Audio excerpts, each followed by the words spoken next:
The beginning of a new semester, the return of some popular cliches, and some quick concerns I have about devolving dreams. I mix what I like, what I like, what I like, what I like, what I like.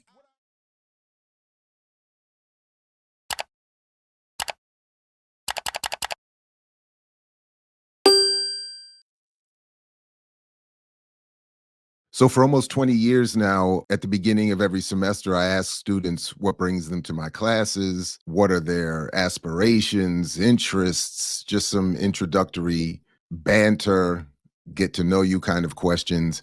And ultimately, they have a purpose, though, which is to lead me to some discussions more relevant to whatever class I'm teaching, but specifically around this question of what do you want? So when I ask students, what do you want out of life? What do you want the world to be? What would you want your world to be? Without any real science to it, it has felt as though there has been an ever narrowing of the focus over the years from grander fantasies of the world to from grander interests focused on a broader collective to more and more of a narrowing of those interests and dreams to individual, maybe familial aspirations. And I perfectly understand it. This is not a criticism of that. It is of their feeling and focus. It is more a concern over the effectiveness of our continued colonization. And specifically, I'm always thinking of this line from Wretched of the Earth, Franz Fanon. Think about it a lot, and I ask students, what do they want in the context of this statement here from Fanon, where he says that the work of the colonist is to make even dreams of liberty impossible for the colonized. The work of the colonized is to imagine every possible method for annihilating the colonist. And this is why I feel the kind of effectiveness of our ongoing colonial setting and my interest in raising among my students in particular some critical responses to it. I've also over the years taken to showing this clip from the film Syriana, featuring Matt Damon, George Clooney, a bunch of other actors you would have recognized. I think the film came out in 2007. I highly recommend the film. I think it's as good as Hollywood productions can be in terms of offering some sort of look at the world and geopolitics and a better understanding than we often get from commercial mainstream news media and so-called entertainment and whatnot. But in this scene, a young Saudi prince being sort of vetted and feted by a character named Dean Whiting, which I always think is pun intended because he's quite whiting in this scene. But it's with him that I most identify, oddly enough, in terms of how I feel approaching some of my students when I ask them what do they want, and their answers are often narrowly focused on themselves, or as was the case this week in particular, very vague. What do you want? A better world. Well, what does a better world look like? More freedom. Well, what does more freedom look like? And it reminds me of that clip from Asada at the end of the Common song where she's saying, I don't know what freedom looks like. I've never had it. I can only dream of what it might be. And this is the sort of the point that these students have been, I think, largely encouraged at least to cut themselves off from what a freedom dream would look like. I guess pun intended, shout out to Robin Kelly's very good book, Freedom Dreams. But this week in all four classes, there were these discussions of, again, what do you want? I would even say to them, one of my favorite references to Bob Marley and his song, Want More. What you get is what you want. But do you want more? And he's even calling for us in that song to want more.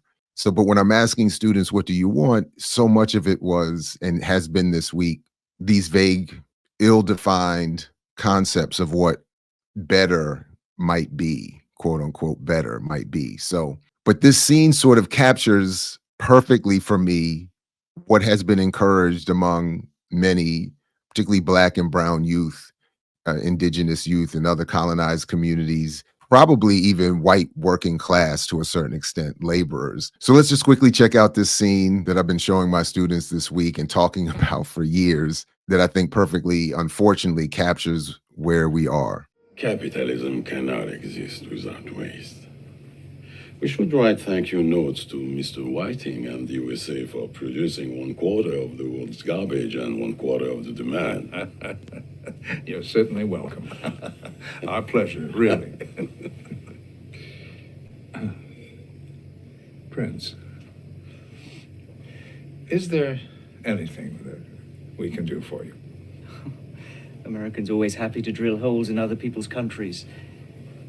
I've heard of you, Mr. Whiting. The cat's paw of the Saudi princes. I know your brother, the foreign minister, is very bright. I know your father, too. He threw the second creepiest party I've ever been to in Washington. And as far as I can see, you could probably use a bit of the cat's paw yourself.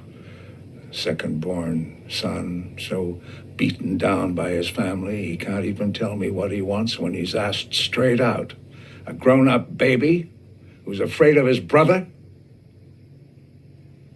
And maybe he wants to be king? Maybe?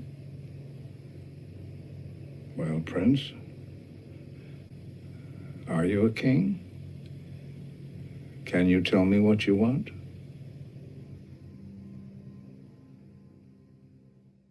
I've always loved that scene. And in my classroom, the students are very much encouraged and evolved in a way to be that young prince. Maybe not all filled with the kind of arrogance and disrespect that he was, but certainly at times filled with a certain understandable, youthful, naive approach to the world, with certain expectations perhaps of what their college experience will provide for them or what they think their impact will be on the world. Sometimes it even gets a little disrespectful. It does fade into some arrogance in terms of being willing to be humbled and recognize a lack of expertise in a certain area. But that's part of being a young student in many ways. But when asked directly, what do you want?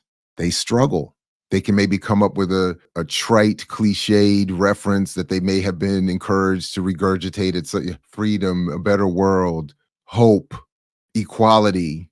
But what do those concepts mean? What does the world that has all of that look like? And they struggle. And they were struggling this week with that. And I think this scene speaks to that. As he says, in this case, beaten down by being a second son. Fanon's point is that colonialism beats down the colonized, and he has a certain prescriptive response for that. But part of it is a recognition that our dreams of liberty have been reduced to ashes, really.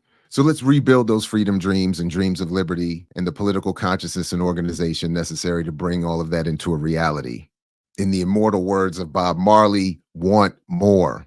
And as always, peace, only if you're willing to fight for it, like Fred Hampton used to say. And we'll catch you back here next time at I Mix what I like, what I like, what I like, what I like, what I like.